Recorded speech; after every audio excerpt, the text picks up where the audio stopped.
Good morning, everyone. My name is John Lord. I'm a professor of marketing here at St. Joseph's and director of the sports marketing program. And I'd like to welcome everyone here, both the members of the St. Joseph's community. We have a number of people, a number of students and faculty and staff and administrators. And a special welcome to all those from outside the university community who are here joining us both to participate in the conference and also hear what we have to say from our excellent lineup of speakers and presenters.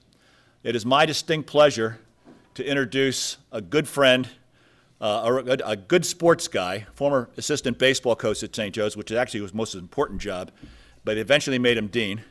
And that's Joe D'Angelo. Joe is the dean of the Hobbs School of Business. He's one of the most recognized and successful deans in the country, and he's provided a great deal of leadership and growth to our program, and he was a great supporter in starting our sports marketing program here, and he had done a job with a successful sport management program at Widener. So without further ado, I'd like to introduce Dean Joseph D'Angelo.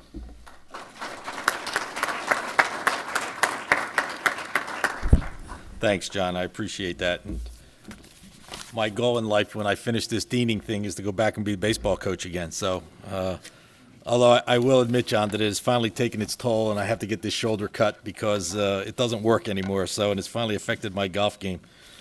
Yeah, it's worse. Yeah, right. Yeah. When you play alumni golf, you're only supposed to lose by a couple strokes, not by 15. So, yeah. Thank you all for being here. This is an exciting day for St. Joe's, but it's also an exciting day for the program.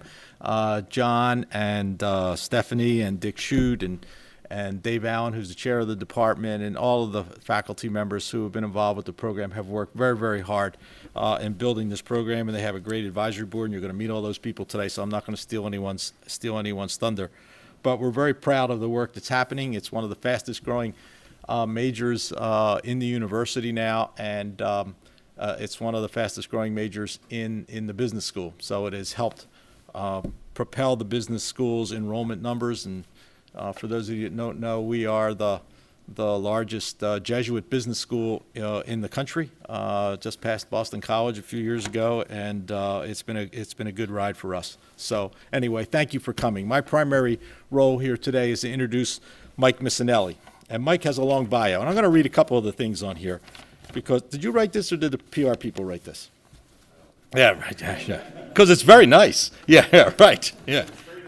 Yeah, right. Yeah, it's very nice. Yeah. It says Mike Missanelli is a well-known media personality, who currently hosts the Mike Missanelli Show on 97.5 FM-Fanatic, and it is the #1 sports talk show during the evening drive, and I listen to it every night on the way home just to make sure he's not saying nice things about Villanova and bad things about us. And when he does, every once in a while, I have to call in and just check on him.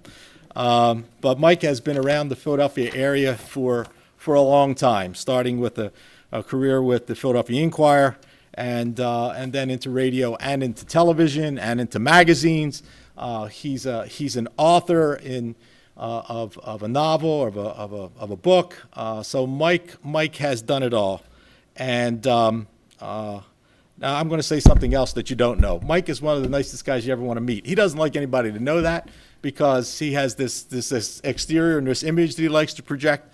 I'm teasing him, but Mike has been very, very good to us. And when we were first starting the program, and Mike was involved with me a while back when I was at another university and helped also with that program as well. But when we called him and said, Mike, we need some help.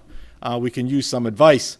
And actually would like you to teach a course with all the things that he had going on. He jumped in with both feet. He is always there when we need someone to help us along the way and give us a little guidance. So I wanted to make sure that I came and said that today to let everyone know that, because I know he has this image of being the tough guy on television, how he wants to, or on the radio, how he wants to beat everybody up. But he's really a good guy, and you could say a little more about St. Joe's though on the radio, okay? All right, and a little less about Villanova and the other thing. Now, I know they're your favorites. Yeah, right. So without further ado, I'd like to introduce a great friend of the Hobbs School, Mike Missanelli.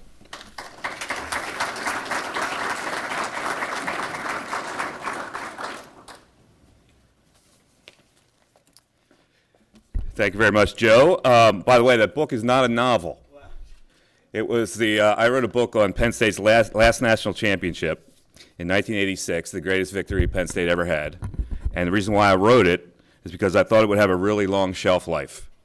And it turned out I was right, because they haven't come close to winning one. I figured the next one they would win would be way in the 2000s, and we're way in the 2000s.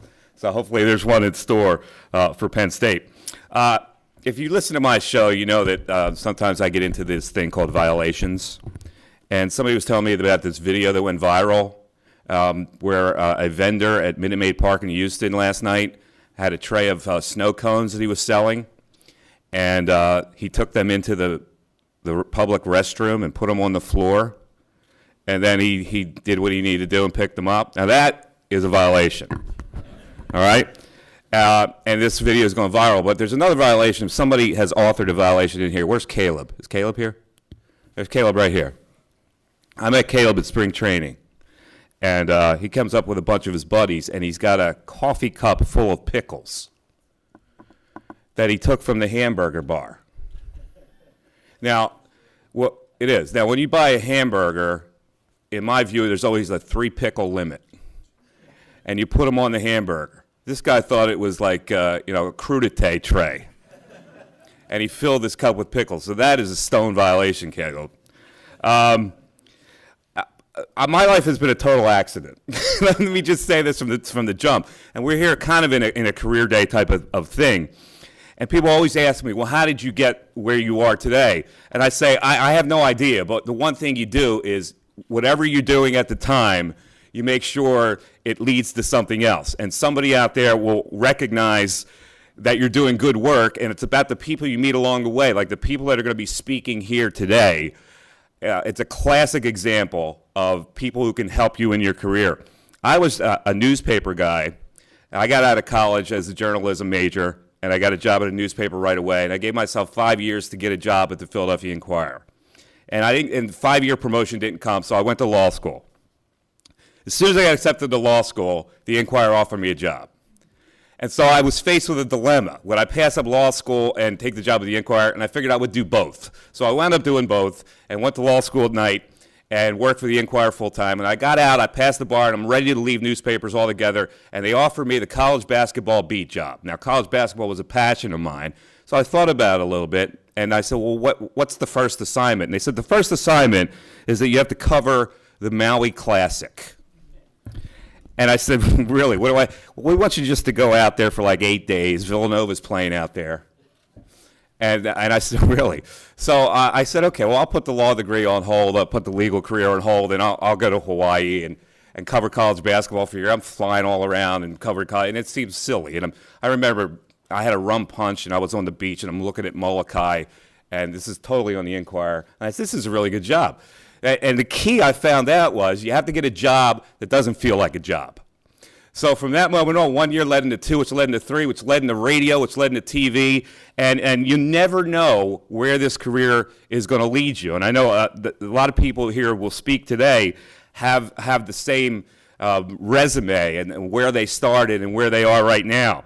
So it's really all about the people you meet. Somebody told me a long time ago, if you get into a position where you can help younger people find that path, you should do it. So the teaching here at St. Joe's, I talk for 4 hours a day about sports, and that can wring you out a little bit, and also make you feel like you're not doing anything adequate enough. And so coming back to St. Joe's and teaching the class has kind of invigorated me, where I get another path to go down and try to teach what we're trying to do here at St. Joseph's with this sports marketing major. And we have 140 major now at sports marketing major, and I get the upperclassmen, and there's a couple people who were in my class, and I absolutely love it. And I love the atmosphere here at St. Joe's. So the speakers you will hear today are people in the business giving back. And you don't know how valuable that's going to be for you guys. And we're all coming back. We form this board, and we meet, and we discuss issues on how to make this program better. And it's all a tribute to the people that you're going to hear today.